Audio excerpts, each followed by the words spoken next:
नमस्कार दोस्तों, आप सभी का स्वागत है study with Neeraj sir channel पर।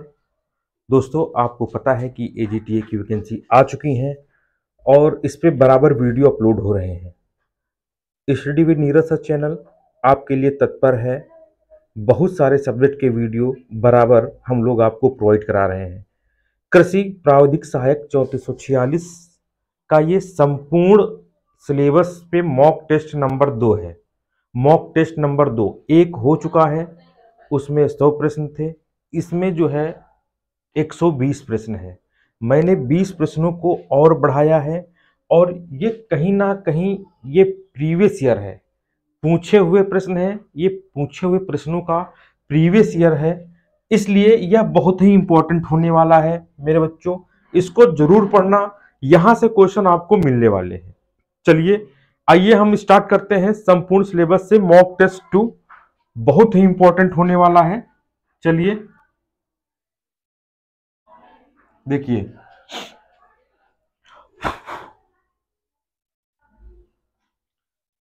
बहुत इंपॉर्टेंट होने वाला है। देखिए क्वेश्चन, देखिए लिखा है नीली क्रांति इंगित करती है। नीली क्रांति इंगित करती है, क्या इंगित करती है आपको पता है, ठीक है। नीली क्रांति जो है वो मत्स्य पालन से संबंधित है। किससे संबंधित है? मत्स्य पालन से।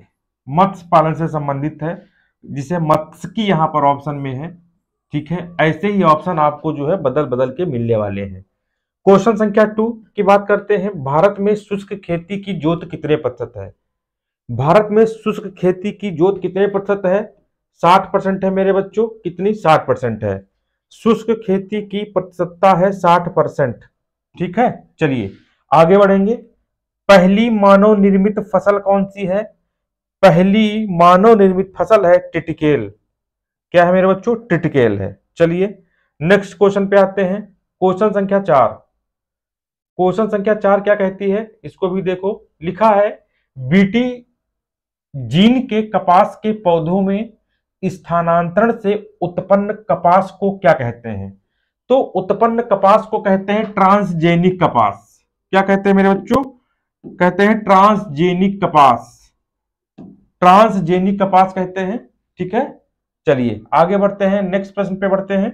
पीत क्रांति का संबंध किससे है? अब पीली क्रांति तो सबको पता है, तिलहन होता है। पीत क्रांति से संबंध किसका है? तिलहन का है, ठीक है। ये ऑप्शन सही, ऑप्शन संख्या डी। भारत की मृदा में सबसे अधिक कमी वाला सूक्ष्म पोषक तत्व कौन सा है? जेडेन है। कौन सा? जेडेन है। सबसे सूक्ष्म पोषक तत्व कौन सा है? तो हम इसको जेडेन को रखेंगे। और देखिए क्वेश्चन संख्या 7 क्या कहता है? स्ट्राइगा 7 नंबर है। स्ट्राइगा का संबंध निम्न फसल से है, ज्वार से है। किससे? ज्वार से है। इसकी जो पीडीएफ है मेरे बच्चों, पीडीएफ इसकी जो है ये आपको टेलीग्राम चैनल पर मिलेगी। Study with Neeraj sir, study with Neeraj sir Telegram channel पर आपको ये पीडीएफ जो है प्रोवाइड की जाएगी। वहां से जो है इसको आप प्राप्त कर सकते हैं। क्वेश्चन संख्या 8 की तरफ बढ़ेंगे। देखिए निम्न में से कौन से मानक का माप विक्षेपण के द्वारा किया जाता है? तो परास। परास आप समझते होते हैं, इसका जो है जो विक्षेपण के द्वारा किया जा सकता है। आगे देखिए क्वेश्चन संख्या 9 क्या कहता है? कृषि जिन्सों के समर्थन मूल्य की घोषणा करती है। घोषणा करती है कृषि मूल्य आयोग। कौन करता है? कृषि मूल्य आयोग जो है इसकी जो है घोषणा करती है। आगे देखिए लिखा है कि कृषि उपयोग एवं शस्य क्रिया के वर्गीकरण के आधार पर इनमें से कौन सी कृषि प्रणाली नहीं है? विशिष्ट कृषि प्रणाली है, मिश्रित है, विविध है, अधिभोगता नहीं है।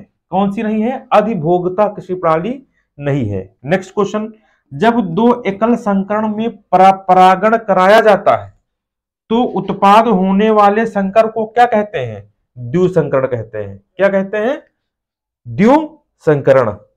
12 नंबर पे बढ़ते हैं। लिखा संकर किस्मों का सर्वप्रथम उपयोग निम्न फसलों में किया गया। तो संकर फसलों का सबसे उपयोग मक्का में किया गया, ठीक है। आगे बढ़ते हैं। लिखा है पौधों के उस भाग को जिसे इन विद्यो कल्चर किया जाता है उसे कहते हैं एक्स पादप। क्या? एक्स पादप। नेक्स्ट देख लीजिए 14 नंबर। 14 नंबर क्या कहता है, इसको भी देखते हैं हम। देखिए एक सेकंड।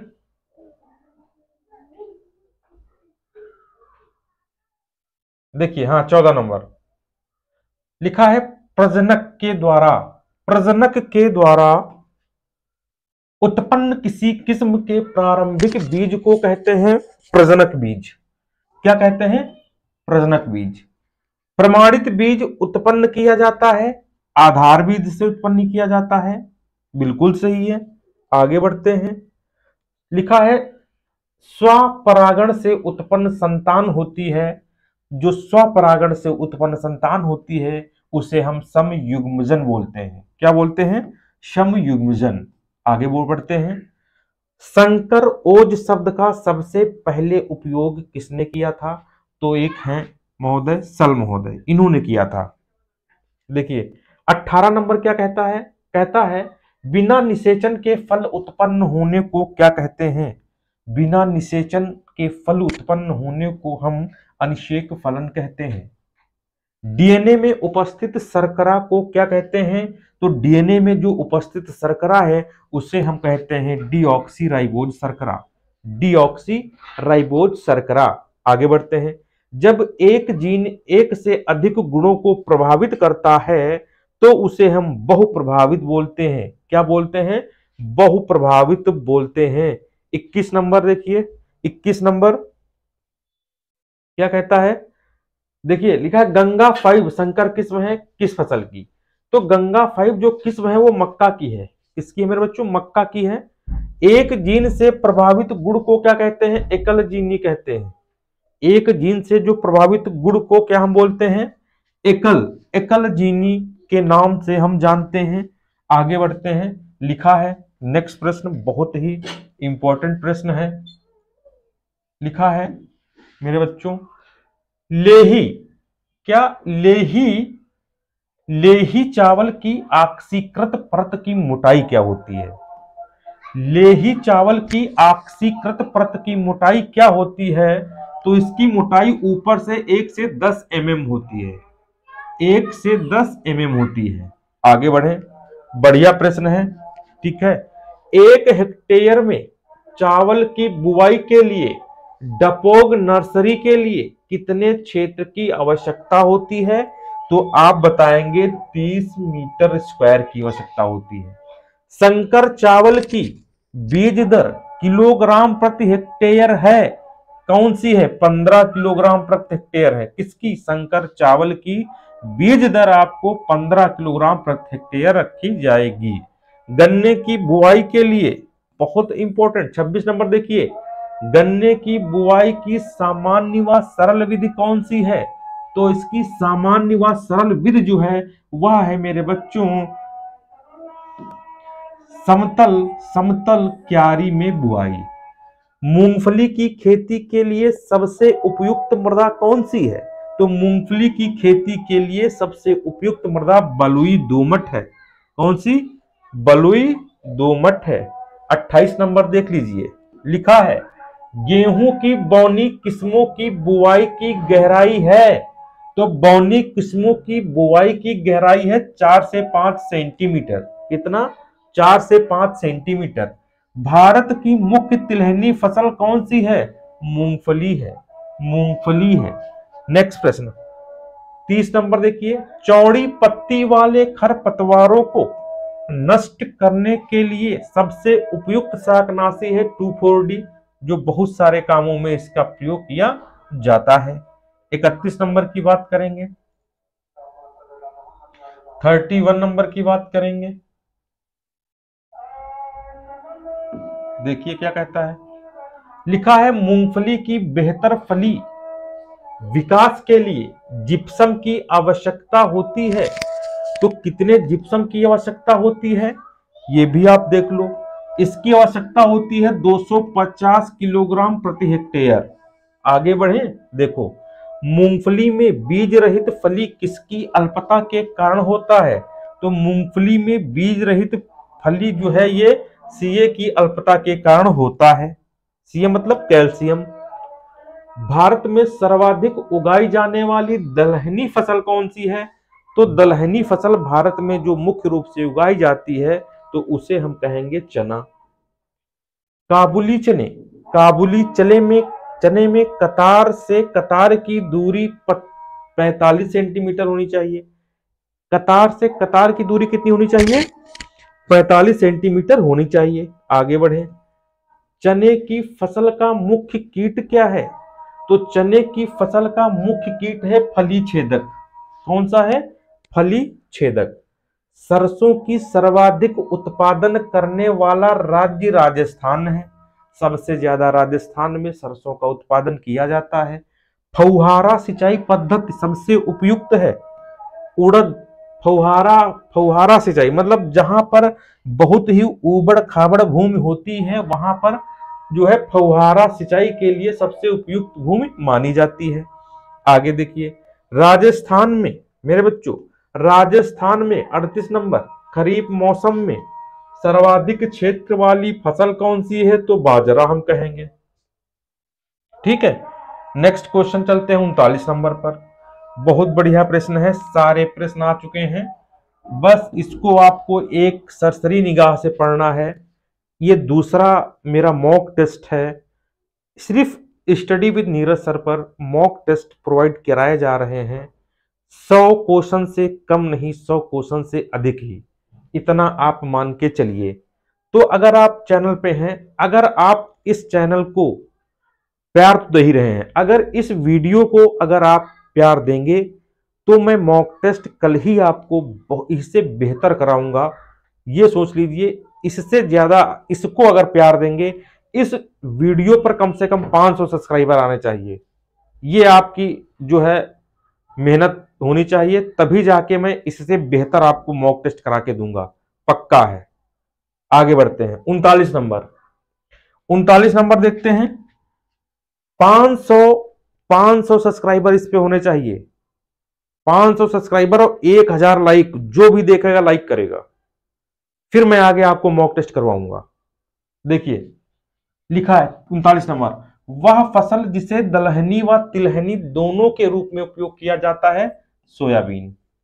राजस्थान में सबसे अधिक मिश्रित मिलवा खेती होती है, चना प्लस सरसों की मिलवा खेती। ठीक। आगे देखिए 41 नंबर लिखा है, सर्वाधिक हरित खाद वाली फसल कौन है? तो वो है आपकी सनाई। सनाई जमाव बिंदु से ऊपर अपेक्षित कम तापमान के द्वारा क्षति को क्या कहते हैं? वो कहते हैं अतिशीत क्षति कहते हैं। चलो 43 नंबर, मृदा की आंतरिक संतुलित पोषण प्रदान करने की क्षमता को हम क्या कहेंगे? तो इसे कहेंगे मृदा उर्वरकता। नेक्स्ट प्रश्न, अच्छी सड़ी हुई गोबर की खाद में नाइट्रोजन की मात्रा होती है 0.5%। बहुत बढ़िया प्रश्न। 45 mg और s को क्या कहते हैं? मतलब मैग्नीशियम और सल्फर को हम क्या कहेंगे? तो द्वितीयक पोषक तत्व कहेंगे। क्या कहेंगे? द्वितीयक पोषक तत्व हम कहेंगे। चलिए नेक्स्ट प्रश्न 46 नंबर की तरफ बढ़ते हैं। बहुत ही इंपॉर्टेंट प्रश्न है 46 नंबर। देखिए लिखा है, हरित रोग इंगित क्या करता है? हरित रोग इंगित क्या करता है आप बताइए। तो इसमें पत्ती उतक के पीलेपन को इंगित करता है। पत्ती उतक के पीलेपन को इंगित करता है। किस मृदा की अधिक प्रतिरोधक क्षमता होती है? तो बलुई मृदा जो होती है उसकी अधिक प्रतिरोधक क्षमता मानी जाती है। किसकी? बालुई मृदा की। 48 सिंचाई के पानी के लवड़ी होने पर हमें फसल खेती करनी चाहिए, जौ की। जौ की करनी चाहिए। बहुत बढ़िया प्रश्न है। आगे बढ़े। चावल में खैरा रोग किसकी अल्पता से होता है? तो ZN जिंक की अल्पता से होता है। सीधे क्वेश्चन पूछे जाएंगे आपको, मैं बता रहा हूं, बाद में मत कहना यहीं से क्वेश्चन आने वाले हैं। फलों से जेली बनाने का मुख्य तत्व क्या है? तो फलों से जेली बनाने का मुख्य तत्व है पेक्टिन। क्या है? पेक्टिन। फलों के बगीचे में अधिकता पौधों की संख्या किस विधि में रखी जा सकती है? तो षटभुजाकार विधि में रखी जा सकती है। किसमें? षटभुजाकार विधि में रखी जा सकती है। चलिए नेक्स्ट प्रश्न की बात करेंगे हम। सभी मौसमों में उगने वाला फूल कौन सा है? कोई भी मौसम हो तो गेंदा को हम सभी मौसमों में हम उगा सकते हैं। किसको? गेंदा को हम सभी मौसमों में उगा सकते हैं। नेक्स्ट प्रश्न, इनमें से फल सब्जी कौन सी है? तो इनमें से जो फल सब्जी है वो है टमाटर। क्या है मेरे बच्चों? टमाटर। इनमें से कौन सा वृद्धि प्रवर्तक नहीं है? तो साइटोकाइनिन एक वृद्धि प्रवर्तक हार्मोन है, एब्सिसिक अम्ल नहीं है। एब्सिसिक अम्ल नहीं है। चलिए हम 50, जबकि ऑक्सिन्स है, जिब्रेलिन है, एब्सिसिक नहीं है। चलिए 55 की बात करेंगे हम लोग। किसकी बात करेंगे? हम लोग करेंगे 55 की बात। 55 नंबर क्वेश्चन। देखिए सारे प्रश्न ये आ चुके हैं, ये प्रैक्टिस सेट है, किसी परीक्षा में आया हुआ, एग्रीकल्चर की परीक्षा हुई थी उसमें आया हुआ है। अब आगे आपको क्या करना है खुद आप समझ लीजिए। लिखा है इनमें से कौन सा शुष्क जलवायु फल नहीं है? तो खजूर है, अनार है, बेर है, केला नहीं है। क्या नाम है बच्चों? केला जो है ये नहीं है। आगे बढ़ते हैं। खजूर का प्रसारण होता है अंतः भूस्तरी से। अंतः भूस्तरी से होता है। बगीचे में पानी की कमी होने पर सबसे लाभदायक सिंचाई का तरीका कौन सा है? बगीचे में अगर पानी की कमी है तो सबसे लाभदायक तरीका है बूंद बूंद पद्धति। कौन सी है? ए नंबर सही है, बूंद बूंद पद्धति। आगे बढ़ते हैं। लिखा है मेरे बच्चों 58 नंबर, अंगूर में बीज रहिता का कारण क्या है? तो अंगूर में बीज रहिता का कारण है भ्रूण नष्ट होना। क्या? भ्रूण नष्ट होना। 59 नंबर, स्नोबॉल 16 किसकी किस्म है? तो स्नोबॉल 16 ये फूल गोभी की किस्म है। किसकी? फूल गोभी की है। लाख के कीट को पालने वाला मुख्य पौधा है पलाश। क्या है? मुख्य पौधा लाख के कीट को पालने वाला मुख्य पौधा कौन सा है? वो पलाश है। गेहूं का आकूत कंडवा रोग है। गेहूं का आकूत कंडवा रोग मेरे बच्चों कौन सा है? ये अंतः बीजोड़ है, वातोड़ है, मृदोड़ है, यह बाह्य बीजोड़ है। ठीक है, तो इसका आपका आंसर बाह्य बीजोड़ होगा। चूर्णिल आश्रित बीमारी उत्पन्न होती है कवक से। बाजरा की हरी वाली रोग का प्राथमिक संक्रमण स्रोत क्या है? बीज व मृदा है। 64 नंबर की तरफ बढ़ेंगे, देख लो बहुत इंपॉर्टेंट प्रश्न। लिखा है टमाटर के पत्ती सिकुड़न रोग का मुख्य कारण क्या है? टमाटर के पत्ती सिकुड़न रोग का जो है मेरे बच्चों मुख्य कारण क्या है?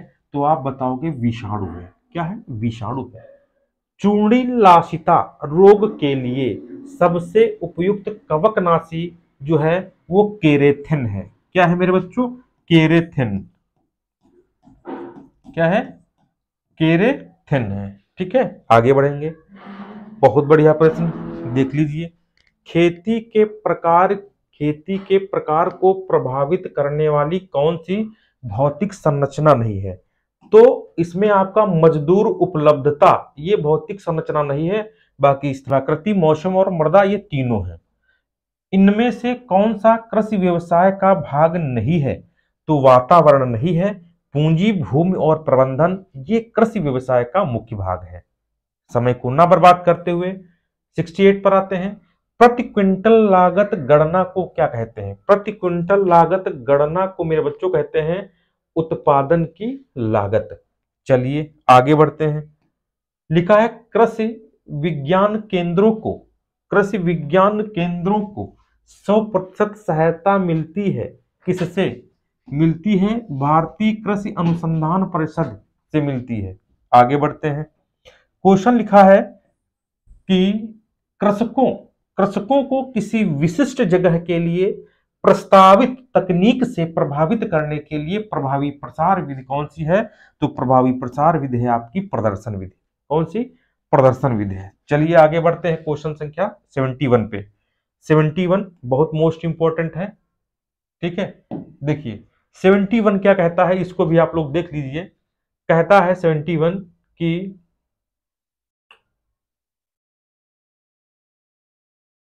इनमें से कौन सी सामूहिक प्रसारण की विधि नहीं है? सामूहिक प्रसारण की विधि नहीं है। खेत एवं गृह भ्रमण, ये नहीं है। खेत एवं गृह भ्रमण नहीं है। बीजांकुरों को आर्द्र गलन रोग मुख्यतः होता है पाइथियन प्रजाति से होता है। किससे होता है? पाइथियन प्रजाति से मेरे बच्चों होता है, पाइथियन प्रजाति से। आगे बढ़ते हैं। आलू, आलू का पछैता अंगमारी जिसे हम झुलसा रोग बोलते हैं, भैया वेरी मोस्ट इंपॉर्टेंट है क्वेश्चन। ये कई बार हमने बताया है, मोस्ट इंपॉर्टेंट है, ये बिल्कुल छपने वाला है। तो ये पछैता अंगमारी झुलसा रोग होता है, इसका ए सही है, फाइटोप्थोरा इन्फेस्टेंस द्वारा होता है। बैंगन का जड़ गांठ रोग होता है, किसके कारण? कृमियों के द्वारा होता है। किसके कारण? कृमियों के द्वारा होता है।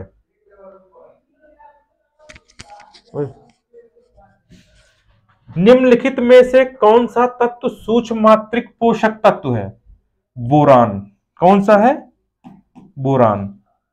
जल अणुओं को अपने अधिक सांद्रता वाले विलयन से अपनी कम सांद्रता वाले विलयन की ओर एक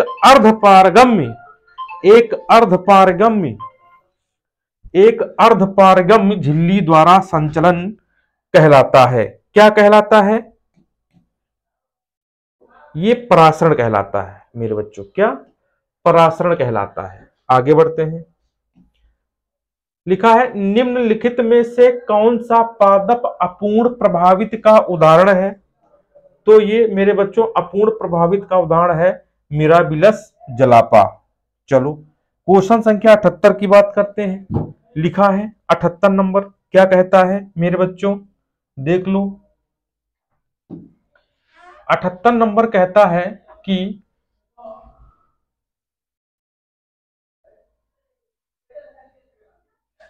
सिल्ट जिसे हम गाद बोलते हैं, सिल्ट जिसे हम गाद बोलते हैं, मृदा में मृदा कणों का आकार होता है, ये होता है मेरे बच्चों 0.02 मिमी से 0.002 मिमी के मध्य। लवण मृदा का पीएच होता है मेरे बच्चों 8.5 होता है। सोडी मृदा को अधिक उपजाऊ बनाया जा सकता है। सोडी मृदा को अधिक उपजाऊ बनाया जा सकता है। कैसे बनाया जा सकता है? उसमें अगर हम कैल्शियम मिला दें तो वो अधिक उपजाऊ बन जाएगा। 81 नंबर लिखा है विसंक्रमण के लिए निम्न में से साधारणतः कौन सी चीज काम में लाते हैं? तो काम में लाते हैं आयोडीन टिंचर। गाय का प्रसव उपरांत प्रथम दुग्ध को क्या कहते हैं? कोलेस्ट्रॉल। क्या कहते हैं? कोलोस्ट्रम। आगे बढ़ते हैं। 83 नंबर लिखा है निम्नलिखित में से युवा बछड़ा बछड़ी का रोग क्या है? तो युवा बछड़ा बछड़ी का जो रोग है मेरे बच्चों वो है आपका थिलोरियोसिस। आईवीएलपी का पूरा नाम है institution village linkage programme. Institution village linkage programme. आगे बढ़ते हैं। 85 नंबर निम्न में से कौन सा ट्रेनिंग संस्थान है? ट्रेनिंग संस्थान कौन सा है? तो केवीके एक ट्रेनिंग संस्थान है। चलिए 86 नंबर पे आते हैं। मुंह पका व खुर पका रोग होता है मेरे बच्चों विषाणुओं के कारण। थन की सूजन को क्या कहते हैं? मेस्टाइटिस कहते हैं। बछड़ी प्रजनन योग्य हो जाती है लगभग 1 से 2 वर्षों में। अजमेर जिले में भैंस पालन हेतु नस्ल की सिफारिश की जाती है मुर्रा भैंस। किसकी? मुर्रा भैंस। 90 नंबर निम्नलिखित में से दुधारू पशुओं की नस्ल कौन सी है? तो दुधारू पशुओं की नस्ल है साहीवाल। गौवंश की गिर नस्ल उपयुक्त है अजमेर क्षेत्र में। किस क्षेत्र में मेरे बच्चों? अजमेर क्षेत्र में। अच्छी नस्ल की गिर गौवंश की दुग्ध उत्पादकता क्षमता होती है 2000 से 2500 लीटर। गाय के पाली में आने के बाद कृत्रिम गर्भाधान हेतु उपयुक्त समय होता है 12 से 18 घंटा पश्चात। 12 से मेरे बच्चों 18 घंटा पश्चात, 12 से 18 घंटा पश्चात। ठीक है, ये वाला। चलिए 94 को देखते हैं।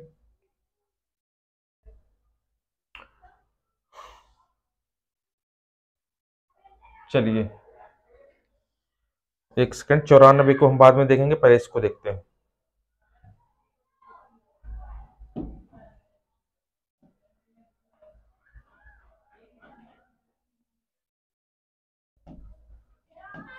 एक सौ दो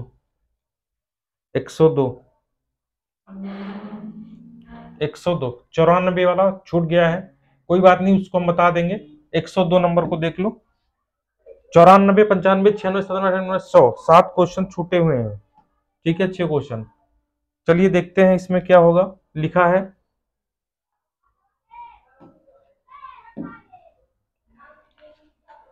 यस, देखिए इसमें लिखा है कि सूखे चारे की गुणवत्ता सुधारी जा सकती है नमक के द्वारा। किसके द्वारा? नमक के द्वारा।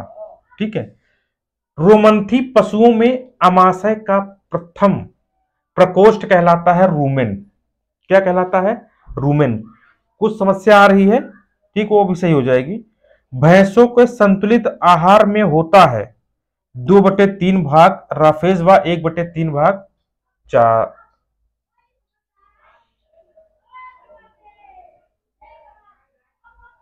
ये क्वेश्चन कुछ दिखाई नहीं दे रहे हैं। ठीक है,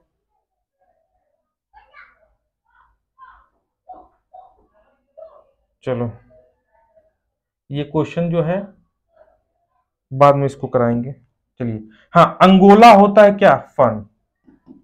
निम्न में से गौवंश की कौन सी नस्ल शक्ति व श्रम के लिए उपयुक्त है?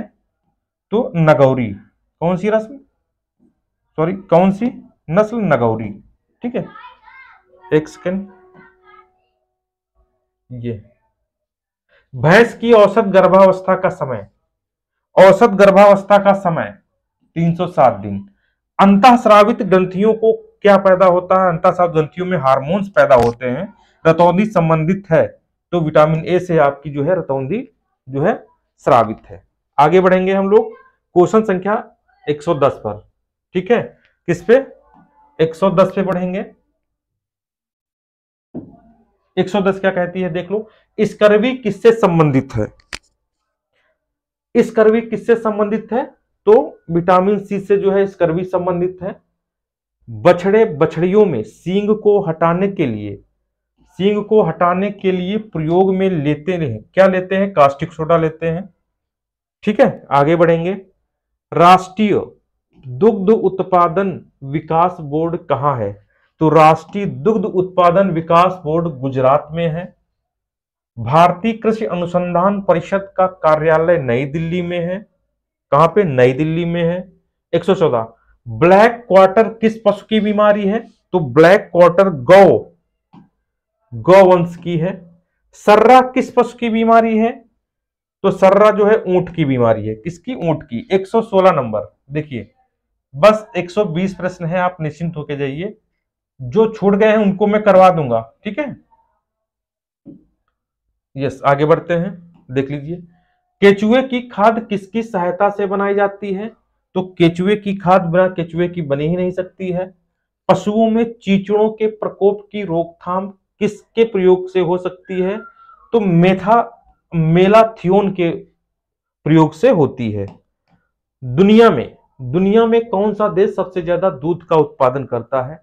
तो सबसे ज्यादा भारत जो है दूध का उत्पादन करता है।